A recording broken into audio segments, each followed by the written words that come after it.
Раньше было наше хобби лазить по горам, а теперь мы стали с крыши лазить по домам. В дебрях городских построек всюду там и тут в наше время актуален альпинистов труд. За спиной 120 литров бентовский рюкзак, по московским переулкам мой пружинит шаг. Я уже почти у цели, справа за углом в парке П-44 Т-панельный дом. Альпинисты — это люди крепких нервов и руки, и не знают эти люди ни печали, ни тоски. Стены дома из бетона, вертикальный наш танцпол. Дай нам мяч, и мы сыграем в этой плоскости футбол. Дай нам мяч, и мы сыграем в этой плоскости футбол. Не спускаясь на веревках, каждое окно открывает мне фрагменты разного кино.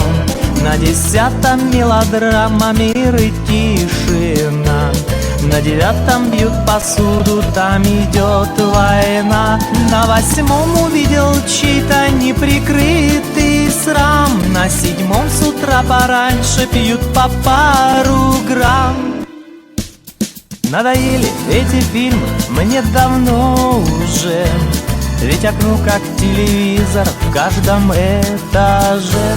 Альпинисты — это люди крепких нервов и руки, и не знают эти люди ни печали, ни тоски. Стены дома из бетона, вертикальный наш танцпол. Дай нам мяч, и мы сыграем в этой плоскости футбол. Дай нам мяч, и мы сыграем в этой плоскости футбол.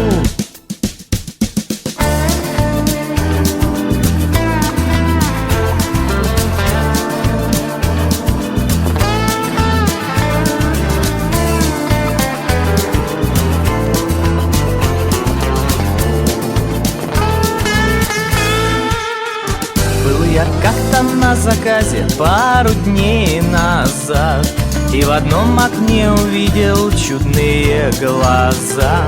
Лишь мгновение я их видел и спустился вниз.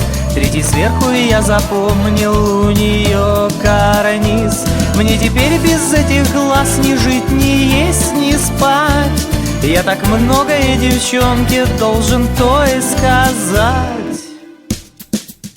Я в окно ее спускаюсь, а в руках цветы, ведь она к себе забрала все мои мечты. Альпинисты — это люди крепких нервов и руки, и не знают эти люди ни печали, ни тоски. Стены дома из бетона, вертикальный наш танцпол. Дай нам мяч, и мы сыграем в этой плоскости футбол. Дай нам мяч, и мы сыграем в этой плоскости футбол.